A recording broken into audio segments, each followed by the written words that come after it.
Capítulo 25. O sétimo ano. O Senhor Deus falou com Moisés no monte Sinai e mandou que ele desse ao povo de Israel as seguintes leis. Quando vocês entrarem na terra que o Senhor Deus lhes vai dar, deixem que de 7 em 7 anos a terra descanse, em honra do Senhor. Durante 6 anos, semeiem os seus campos, podem as parreiras e colham as uvas. Mas o sétimo ano será um ano de descanso sagrado para a terra, um descanso dedicado a Deus, o Senhor. Nesse ano, ninguém semeará o seu campo, nem podará as suas parreiras. Ninguém colherá o trigo que crescer por si mesmo, nem podará as parreiras, nem colherá as uvas. Será um ano de descanso completo para a terra.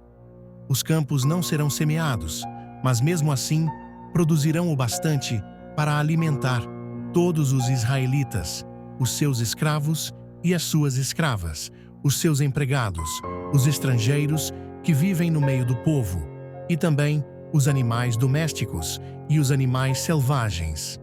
Tudo o que a terra produzir servirá de alimento. O ano da libertação.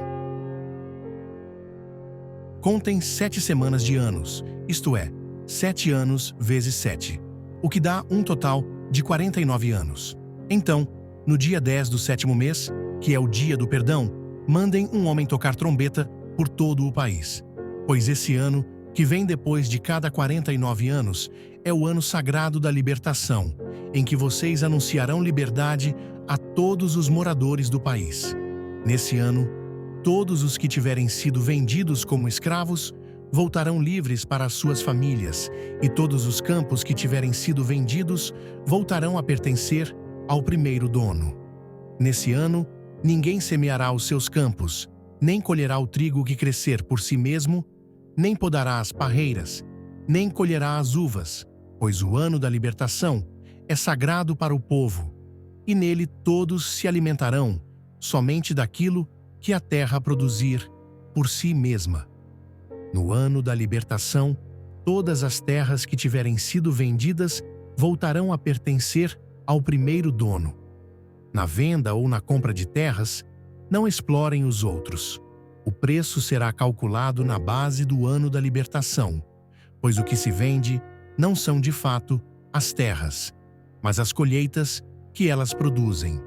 Portanto, o comprador descontará do preço o número de colheitas desde o último ano da libertação, e o vendedor calculará o preço na base dos anos de colheita que ainda faltam até o seguinte ano da libertação. Se ainda forem muitos anos, o preço subirá. Se forem poucos, o preço baixará. Que ninguém explore os outros, que todos temam a Deus, pois Ele é o Senhor, nosso Deus. A questão do sétimo ano. Obedeçam a todas as leis e mandamentos de Deus, para que vivam em segurança na terra que vai ser de vocês. Ela produzirá as suas colheitas. Haverá bastante comida para todos, e todos viverão em segurança. Mas alguém é capaz de perguntar: como é que haverá comida durante o sétimo ano, quando ninguém vai semear nem fazer a colheita? A resposta é que Deus abençoará a terra, e no sexto ano ela produzirá colheitas que serão suficientes para 3 anos. Quando vocês semearem os seus campos no 8º ano, estarão comendo daquilo que colheram no 6º ano, e haverá bastante para comerem até a colheita do 9º ano. Leis a respeito de propriedades. A terra é de Deus, portanto, ela não será para sempre daquele que a comprar. Deus é o dono dela, e para Ele, nós somos estrangeiros que moram por um pouco de tempo na terra dele. Assim, quando um terreno for vendido, o seu antigo dono será o primeiro a ter o direito de tornar a comprá-lo. Se um israelita ficar pobre e precisar vender uma parte das suas terras, o seu parente mais chegado deve tornar a comprar o que ele vendeu. Mas, se ele não tiver um parente que compre as terras, é possível que mais tarde ele mesmo fique rico outra vez, podendo assim tornar a comprar o terreno que vendeu. Ele descontará o valor das colheitas que o terreno tiver produzido desde o último ano da libertação e calculará o preço a pagar, tendo como base os anos de colheita que ainda faltarem até o seguinte ano da libertação. E assim, ele será novamente o dono do terreno. Mas, se ele não tiver o suficiente para tornar a comprar o terreno, então este ficará pertencendo ao comprador até o seguinte ano da libertação. Nesse ano, o terreno voltará a pertencer ao primeiro dono. Se um homem vender uma casa que fica numa cidade protegida por muralhas, ele terá o direito de tornar a comprar a casa até um ano depois da venda. Mas, se dentro de um ano ele não comprá-la, então ela pertencerá ao comprador e aos seus descendentes para sempre. Nem mesmo no ano da libertação a casa voltará a ser do primeiro dono.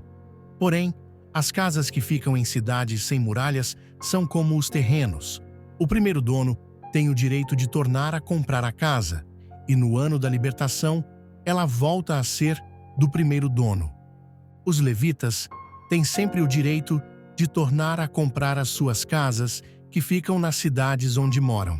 Mas, se um levita vender a sua casa numa dessas cidades e não tornar a comprá-la, então, no ano da libertação, a casa volta a ser dele, pois as casas das cidades onde os levitas moram serão sua propriedade permanente no meio do povo de Israel. Mas os campos em volta das cidades onde os levitas moram não podem ser vendidos. Eles pertencem aos levitas para sempre. Leis a respeito dos pobres. Se um israelita que mora perto de você ficar pobre e não puder sustentar-se, então você tem o dever de tomar conta dele. Ajude-o como se ele fosse um estrangeiro que mora no meio do povo, a fim de que ele continue a morar perto de você. Não cobre juros sobre o dinheiro que você lhe emprestar. Respeite a ordem de Deus para que esse homem continue a morar perto de você. Não cobre juros sobre o que você lhe emprestar, nem tire lucro dos alimentos que você lhe vender. É isso o que o Senhor, nosso Deus, nos manda fazer. Foi Ele quem nos tirou do Egito para nos dar a terra de Canaã e para ser o nosso Deus. Leis a respeito dos escravos. Se um israelita que mora perto de você ficar tão pobre que chegue a ponto de ter de se vender a você para ser seu escravo, não o faça trabalhar como escravo. Trate-o como se ele fosse um empregado ou um estrangeiro que mora com você. Ele trabalhará para você até o ano da libertação, e nesse ano, ele e os seus filhos irão embora e voltarão para a sua própria família e para as terras dos seus antepassados. Os israelitas são escravos do Senhor Deus, que os tirou do Egito. Eles não deverão ser vendidos como escravos. Portanto, não os trate com crueldade, mas respeite a ordem de Deus. Se precisarem de escravos ou escravas, vocês poderão comprá-los dos povos vizinhos do seu país. Também poderão comprar os filhos dos estrangeiros que moram no meio de vocês. Essas crianças que nascerem na terra de Israel poderão ser compradas como escravos, e os seus donos poderão deixá-los como herança aos filhos, a quem esses escravos deverão servir a vida inteira. Mas um israelita não pode ter outro israelita como escravo, nem pode tratá-lo com crueldade. Pode acontecer que um estrangeiro que vive no meio do povo fique rico, e que um vizinho israelita fique pobre e se venda como escravo a esse estrangeiro ou a alguém da família dele. Nesse caso, depois de vendido, o israelita tem o direito de ser comprado de novo. Um irmão, um tio, um primo ou outro parente chegado poderá comprá-lo.